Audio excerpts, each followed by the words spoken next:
Yo, what's up mga katula? Video natin po today. May nakita kasi akong nakakawa yung halo doon. Pakainin mo natin siya.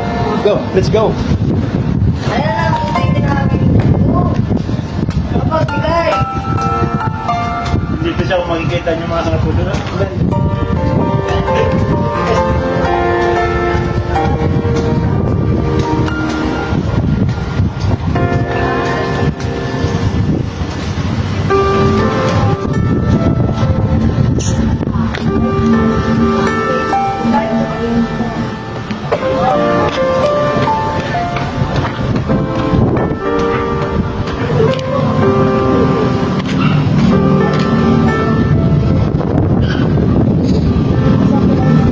Wala, naligaw ako po yun.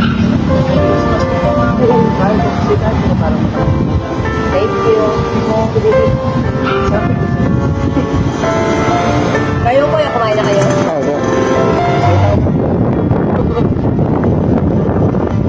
Mira po, gusto mo sila?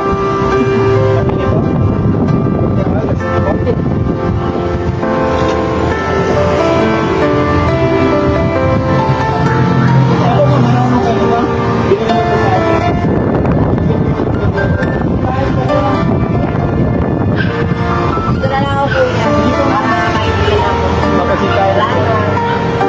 Ayaw mo yan. Yun na, maganda rin sa kanila. Oo, sana. Sige. Salamat kayo. Tulungan mo, Doy.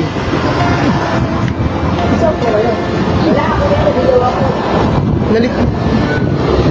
Okay.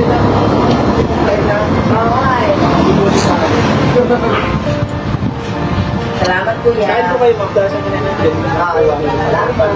Thank you. Ano ang pangalan niyo? Bye po. Okay, okay na po. Salamat po, thank you po. Kain ng Jiga. Enjoy mo. So alam niyo mga tuda, yung mga ganyang tao kasi kung may nakita tayong ganyan, huwag natin silang tulungin na parang kung ano. Kung mayroon tayong may bigay sila kahit kunti, ibigay natin. Bigyan natin kahit magkano lang, basta galing sa puso natin, bigyan natin sa kanila. Tapos, gaya na no, ang sarap naman palang kausap niya. Parang okay lang siya eh. Nagutuman lang talaga. Kaya, huwag natin pagkatsa. Kahit kunting malit na bagay lang. Bigyan natin ng attention. Kahit kunti lang. Yun lang naman mga katula. Thank you.